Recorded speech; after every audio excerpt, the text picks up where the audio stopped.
அந்த கால லேடிஸும் அவ்வளவு இன்டெலிஜென்ட்டா இருந்திருக்காங்க, ஆனாலும் அடங்கி போயிருக்காங்க. ஒரு நிமிஷம், நீங்க ஒரு மாடர்ன், நீ ஒரு பெண் இல்லையா? நீ ஒரு பெண், ஏன் ஒரு பெண் முடிவு எடுக்க கூடாதுன்னு சொல்றீங்க? கலந்து பேசி முடிவெடுக்கிறது இல்ல, நான் என்ன சொல்றேன், கலந்து பேசி பெண்ணுடைய முடிவை சரின்னு முடிவு எடுத்தா என்ன? எது ஜெனுவினா இருக்கணுமோ கரெக்டா இருக்கணுமோ. பெண்ணோட ஜெனுவினா இருக்குன்னு வச்சுக்கோங்களேன், பெண்ணே முடிவு எடுக்கட்டுமேன்னு கேக்குறேன், என்ன பிரச்சனை? அப்படி கிடையாது சார். அதாவது ஒரு ஒரு நிலை, ஒரு குடும்பம் வந்து ஸ்மூத்தா போறதுக்கு சில கண்ட்ரோல் இஸ் ரெக்யர்மெண்ட். இப்போ ஒரு லேடி எடுக்கிறா, உங்க அப்பா அம்மாவே வச்சுக்கூடாது எடுக்கிறா, பெண் கிட்ட அந்த கொடுத்தீங்கன்னா அந்த அதிகாரம் கண்டிப்பா யூஸ் பண்ணிப்பாங்க.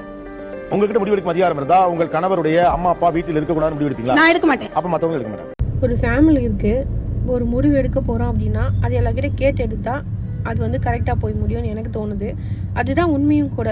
இப்போ தனிச்சா நம்ம வந்து முடிவு எடுத்தோம் அப்படின்னா அது தப்பாக போகிறதுக்கு நிறைய வாய்ப்பு இருக்குது. இப்போ ஃபேமிலி கிட்ட கேட்கும் போது அப்பா ஒரு சஜஷன் சொல்லுவாங்க, அம்மா ஒரு யோசனை சொல்லுவாங்க, ஒய்ஃப் ஒரு யோசனை சொல்லுவாங்க. ஸோ அதெல்லாம் வச்சு யோசிச்சு எது கரெக்டாக இருக்குமோ அது பண்ணால் உண்மையிலே வந்து கரெக்டான முடிவு எடுக்கலாம். கரெக்டான முடிவு எடுக்கலாம். எடுக்கிறது மட்டும் இல்லாமல் அது தப்பாக போனாலுமே ஃபேமிலியாக சேர்ந்து அதை வந்து ஹேண்டில் பண்ணலாம்.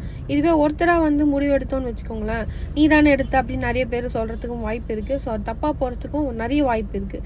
ஸோ பொண்ணாக இருந்தாலும் பையனாக இருந்தாலும் சரி, எல்லாருக்கிட்டையும் கேட்டுட்டு முடிவு எடுக்கிறது தான் நல்லது நான் நினைக்கிறேன்.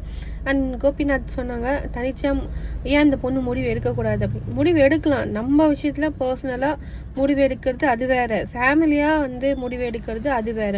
ஆனால் இப்போ இருக்கிற ஜென்ரேஷன் பார்த்தீங்க அப்படின்னா, ஒரு பொண்ணு வந்து போகிற வீட்டில் அவங்க மாமனார் மாமியார் பிடிக்கல, இல்லை அவங்க வந்து நல்லா பார்த்துக்கினாங்க இப்போ பிடிக்கல அப்படின்னா கண்டிப்பாக வந்து அவங்களுக்கு அகேன்ஸ்டாக முடிவு எடுக்கிறதுக்கு நிறைய வாய்ப்பு இருக்குது.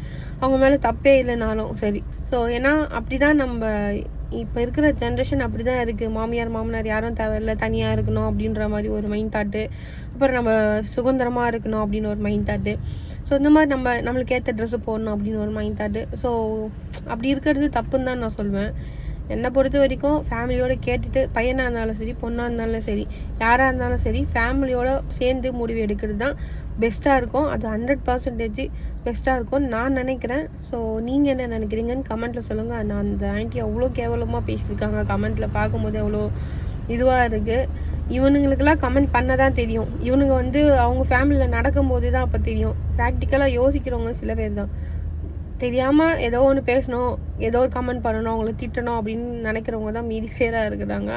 அந்த தர்கூரிஸ் தான் கமெண்ட்டில் அந்த அளவுக்கு பேசுறது. ஸோ உங்களோட கருத்து என்னென்னு கமெண்ட் சொல்லுங்கள். நீங்கள் சொல்லுங்கள், ஒரு ஃபேமிலியில் ஒருத்தராக தனிச்சையாக முடிவு எடுக்கிறது கரெக்டாக இருக்குமா? பொண்ணாக இருந்தாலும் சரி பையனாக இருந்தாலும் சரி ஒரு ஃபேமிலியாக முடிவு எடுக்கிறது கரெக்டாக இருக்குமான்னு கமெண்ட்டில் சொல்லுங்கள். ஸோ பார்ப்போம்.